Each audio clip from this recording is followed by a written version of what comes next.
Starting off this countdown, we have the car accident. About a decade ago, this nurse used to work in a suburban hospital. One night there was a multiple vehicle accident and one of the accident victims arrived to the ER with his foot barely attached to his leg. It was just dangling from his ankle. Apparently when his car was struck, his foot was at a different angle from the rest of his body, so when it received impact, it literally snapped right off. This nurse was traumatized after walking by his bed and seeing one normal foot and then seeing the other just dangling there with his tendons and ligaments completely visible, dripping with blood. In our ninth spot, we have the haunted hospital. Of course hospitals are haunted. Any place where lots of deaths occur are usually haunted. According to this next nurse, she arrived for her shift early at around 6:30 a.m. Around that time, things were pretty quiet around the hospital. So she gets into the empty elevator and heads on up to the 9th floor.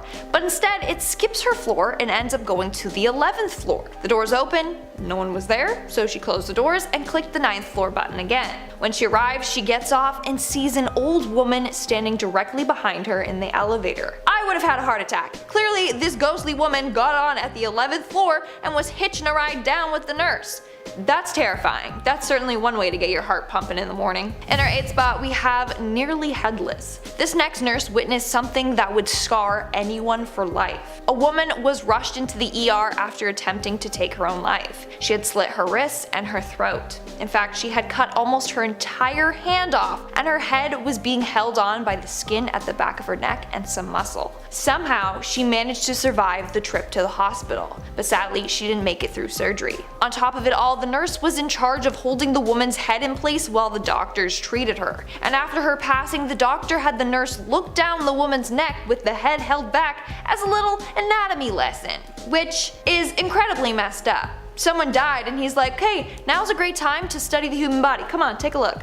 No, just no. Moving on at number 7, we have the motorcycle accident. This story comes from Reddit user Doc in a Box. One night, a motorcycle driver was involved in an accident and suffered from 3rd-degree burns all over his body. Sadly, he was dead on arrival. So this dude's job was to transfer the man from the ambulance gurney to the ER bed. But upon doing so, the charred skin on his back separated and his body slipped to the floor. They were left holding his skin while his body just lay there. In our 6th spot, we have the last moment. This next story is from Reddit user Sad Trombone, who is an ER nurse. One night she was performing CPR on a woman whose heart had stopped. During the middle of chest compressions, the woman's hand reached up and grabbed the nurse's wrist. But immediately after, her hand fell back to hanging off the table. Sadly, the nurse wasn't able to save the woman's life. But imagine how shocking it must have been to have a dead woman's arm shoot up at you and grab ya. We are now at our 5th and halfway mark with the skeleton man. So this next story comes from an ER doctor. One day there was a man waiting in the ER for treatment. To the eye, nothing looked off about him.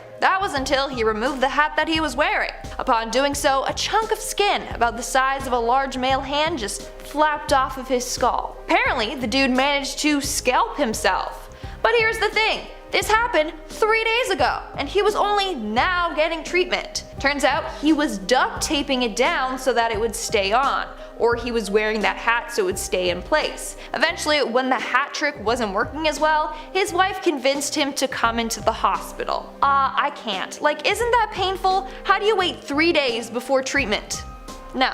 Coming in at number 4, we have the makeshift bandage. So if you ever get injured, leave it to the professionals to help you, okay? Chances are you're only gonna make things worse, like this next guy. So apparently this guy was out hiking when he fell on some rocks. The rocks ended up cutting a 3-inch long, half-inch deep gash into his leg. When he arrived at the ER, he had a bandage on his leg. When it was peeled off, his wound was completely black with dark chunks of fungus falling out of the wound. Apparently, when he was hiking, the man decided to make a makeshift bandage by chewing up leaves and moss and then mixing it with mud from the river, and then he literally stuffed it into his leg to seal the wound. That's what I like to call an infection waiting to happen. In our 3rd spot, we have the man in the room. Imagine looking after a patient who told you he was seeing ghosts in his room. This is exactly what happened to this next ER nurse. So the patient was admitted to a room in the ER at around 1:30 in the morning. But as soon as he was rolled into the room, he started freaking out, talking about him. He kept asking the nurses if they could see him. He was so freaked out he demanded a new room. Once in the new room, he was fine and he fell asleep. The next morning, the nurse went to check in on the man, and that's when he said that the hospital room needs to be exorcised. Apparently, the him he was talking about is a very angry dead man who didn't want anyone else in his room.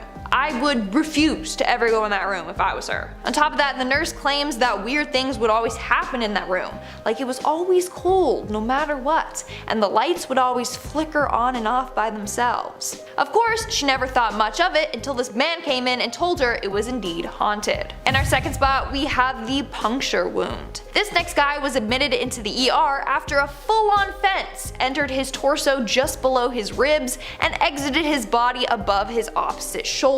That's a big yikes. Apparently he got into a car accident and hit a fence, which then went right through his car and then right through him. The dude was fully conscious when he arrived to the ER and apparently told the nurse, and I quote, "I seem to have a splinter that I think you might need to remove. Honey, I think it's more than just a splinter." Thankfully, the man managed to survive getting the post and all the wood chips out of his body, but he did have to spend 1 month in the ICU. And in our number one spot today, we have the limb. This next man came into the ER claiming that his arm had been lopped off during a farming accident. He pointed to his left arm, but his left arm appeared to be intact. It wasn't unattached at all. But they did notice that the man was holding a blanket over his shoulder. When they took the blanket away from him, his whole left arm came with it.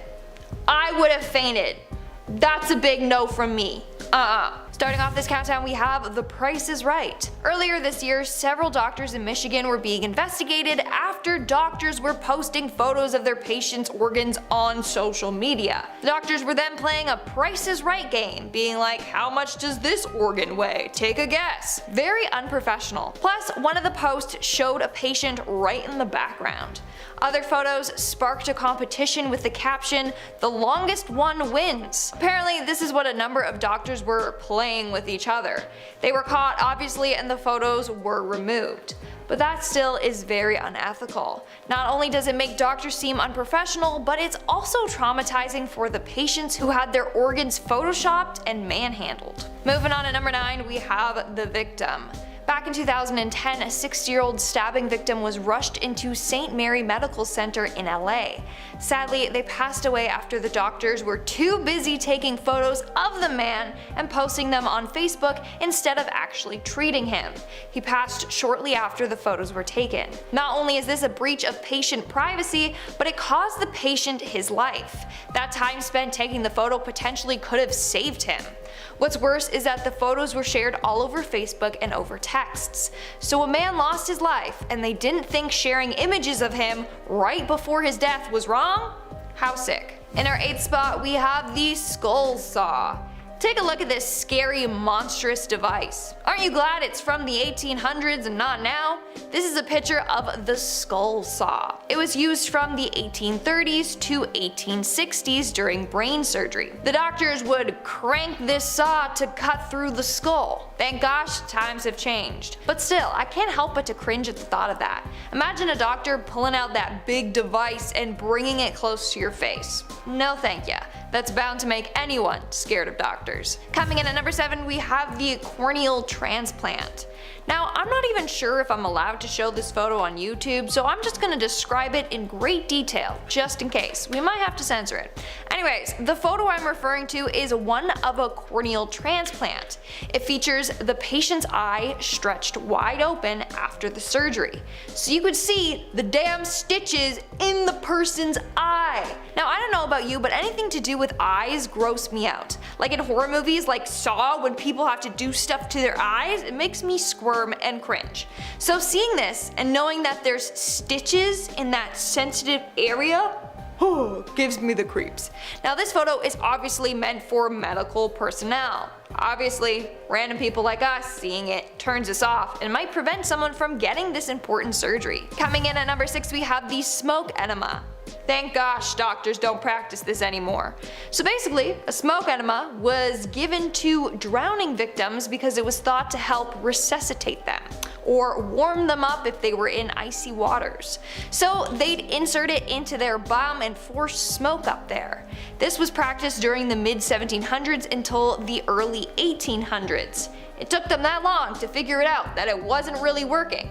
Now, what I want to know is who the hell invented this and thought it was actually a good idea. All that would do is damage your colon or make you toot. We're now at our 5th and halfway mark with the dancing surgeon. Back in 2018, Dr. Wendell Davis Boutte in Atlanta was facing several malpractice lawsuits as she was exposed for posting videos and photos of her dancing while performing surgery. One of the patients was Latoya Archine. She was horrified after seeing herself unconscious while her doctor danced around her. In another clip, her doctor is dancing while swinging her skin around.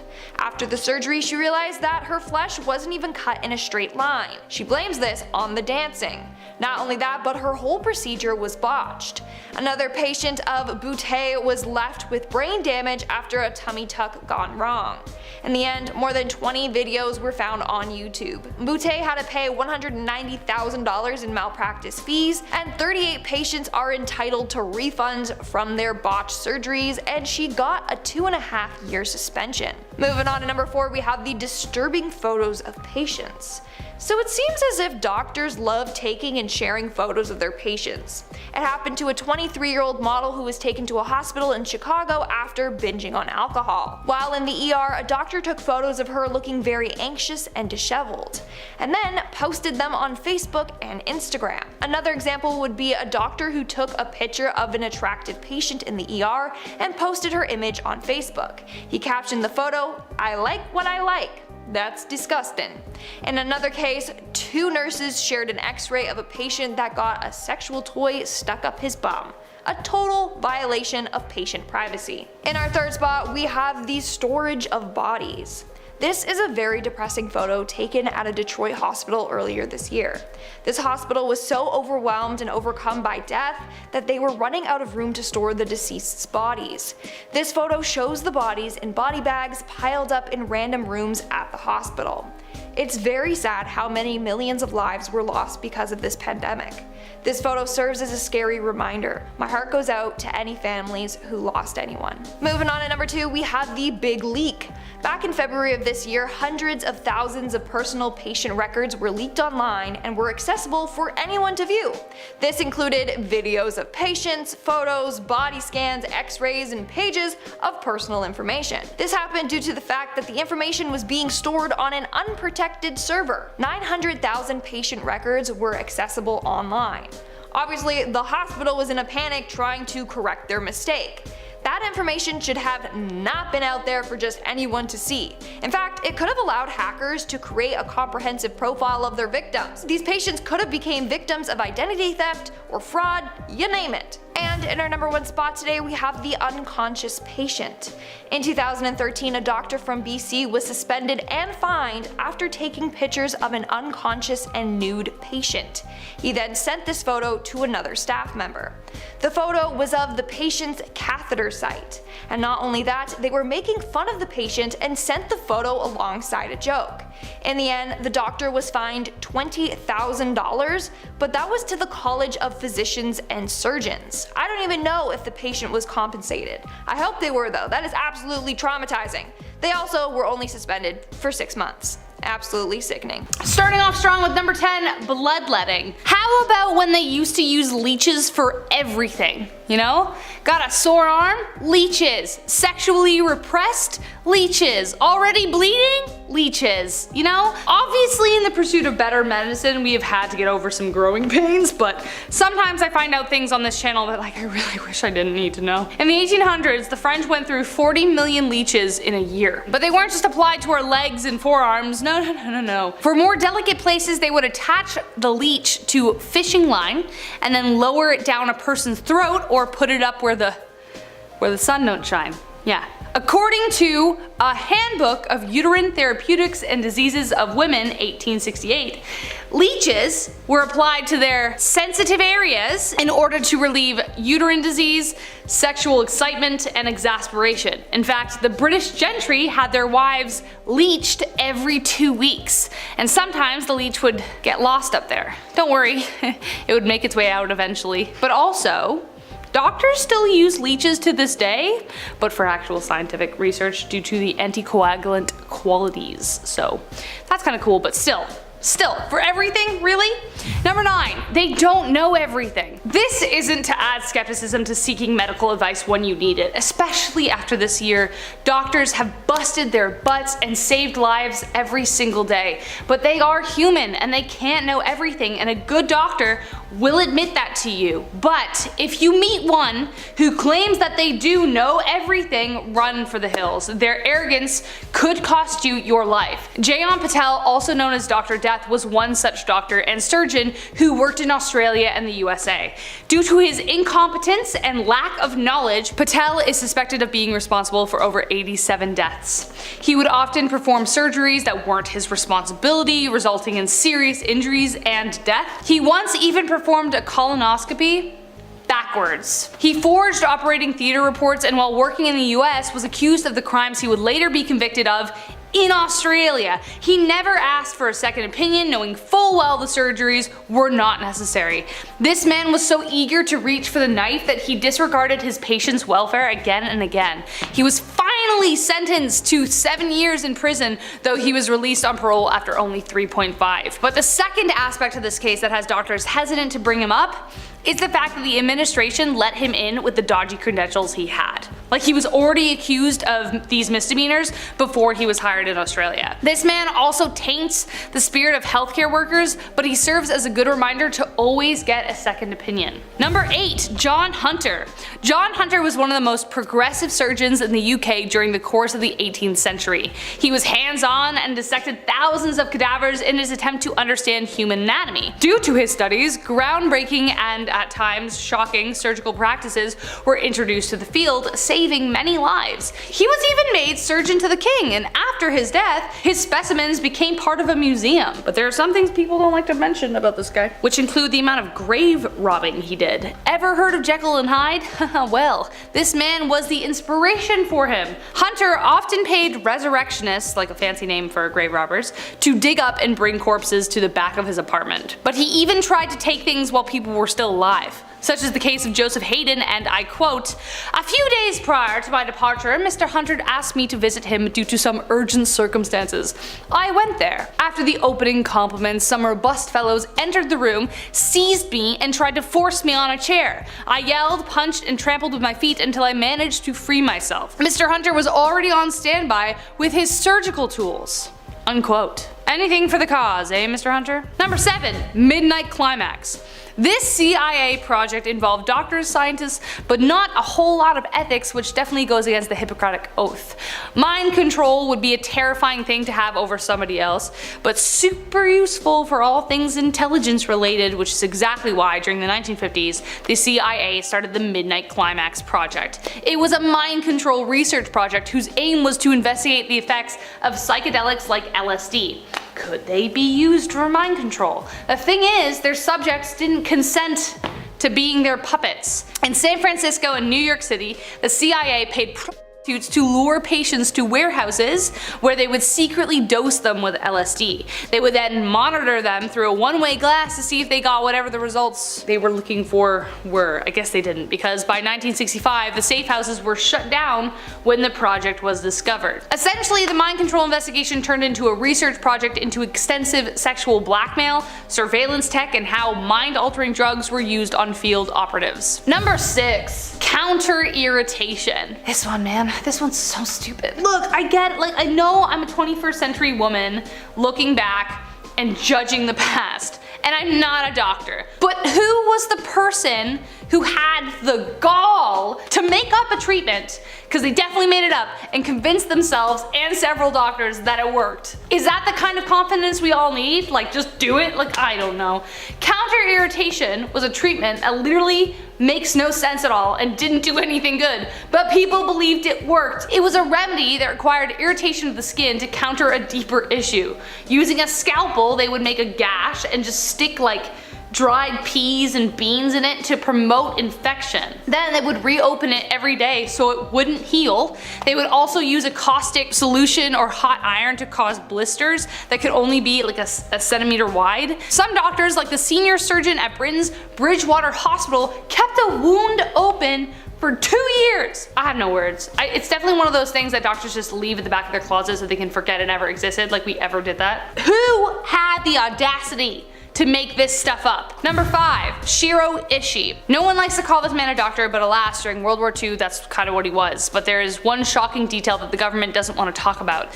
Shiro Ishii was called a genius time and time and again. However, he used his brilliance to torment all POWs in Japanese prisoner of war camps. He worked for the Department of Biological Weapons in Unit 731 and performed inhumane experiments such as infecting prisoners with diseases like anthrax, inducing heart attacks, strokes, frostbite, you name it. His sick fascination resulted in the deaths of thousands of people, but here is the absolute worst part of it. He was never punished for his crimes. Instead, he avoided prosecution entirely because the US made a deal with him. If he gave up the results of his experiments, then he would be set free. Extort the suffering of thousands of people so you can have the knowledge of how to do that to thousands more. Definitely something no one likes to talk about. Number 4, Benjamin Rush. Benjamin Rush was a pretty big deal, and to his credit was one of the first doctors to consider mental illness a disease, and it had nothing to do with demons. He was America's most well-known and trusted doctor and even signed the Declaration of Independence. He had some successes that laid the foundation for what doctors know today, but some of his methods are questionable. He believed that mental illness was due to bad circulation and swelling in the brain. So he would douse his patients in cold water in the winter, for example. He would twirl patients from ropes on the ceiling for hours on end to help circulation, but his most famous invention was the tranquilizer chair. The patient would be strapped to a chair, arms and legs, and their head would be covered by a wooden box. There was also a hole in the bottom for the patient's business, and they would be kept there for hours. Doesn't sound like the humane treatment everyone thought he did. A cruel case of trial and big time error. And coming up to number 3, the wandering womb. I love this one. The ancient Greeks thought the wombs of lonely, frustrated women broke free and wandered up the body, causing hysteria and pain. To remedy this, doctors recommended doing the deed, and that thoroughly helped. But this idea of a womb wandering also translated into explanations for pain in other areas. If a woman's shoulder hurt, for instance, it would be because the womb was stuck up there. Though this idea was abandoned long ago, the dismissal of pain has been an issue, especially to do with a medical condition of endometriosis. If a woman experiences pain or cramping in that area, it's usually dismissed as menstrual pain and is told not to worry. However, these symptoms are also clues for a more severe condition called endometriosis, which affects 1 in 10 US women between the ages of 15 and 44, but this might not be accurate. It takes the average woman 7.5 years to get a correct diagnosis of endometriosis, which means there could be more, with surgery being the most common form of confirmation. Even worse still, there is no cure. Of course, doctors experience thousands of patients, but is there an issue of pain dismissal when it comes to women when they report it? I think it's something worth talking about. Number 2, holding a spine. Now we're getting into the creepy freaking stories from real life nurses. As a medical practitioner, you see some incredibly crazy things. You realize the impossible is possible on a daily basis. I read this story by Angiotensin. Obviously someone had to talk about this story, but I can't imagine that this wouldn't be easy to recall. The story goes as follows, and I quote, "In my EMT class, an instructor was telling me about one of her calls to a freeway accident. There were 2 cars involved and one of them had an elderly couple in it. Since she was so small, my instructor is often assigned the job of crawling through the windows of the car to stabilize patients while the crew works on prying the doors open. She crawled into the back seat of the elderly couple's car and held a manual C-spine for the woman," which is like holding someone's head in place to prevent an injury by twisting the spinal cord. "As she held the head, it came off in her hands. The woman had been decapitated by the accident. She had to take a couple weeks off after that and talk to her therapist to help cope. Can't imagine what it must be like to go through something like like that, unquote. I'm kind of glad she caved and talked about it, because if she kept that stuff like bottled up, she might have lost her own head. Too soon.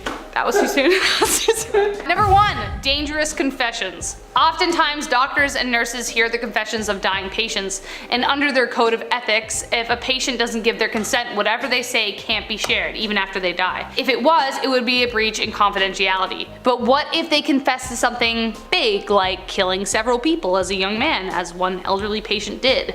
He was 70 years old with advanced cancer and confessed to taking on several contract killings, and that the bodies may not have been found. In this case, it's not that the doctors don't want to say anything, it's that they have to hold it back. The man also said that he spent the last 40 years trying to atone, and though he wouldn't allow the confession, he did write a letter to be given to police after his death. Yes, it is true that a doctor is allowed to breach confidentiality to prevent harm, but the crimes had happened so long ago, and in his state, he was unlikely to commit anything like that again. So this case brought up a lot of questions involving what should and should not be permissible in these cases, but it does make you wonder what kinds of secrets some doctors have kept in honor of confidentiality. Secrets that they too will take to the grave.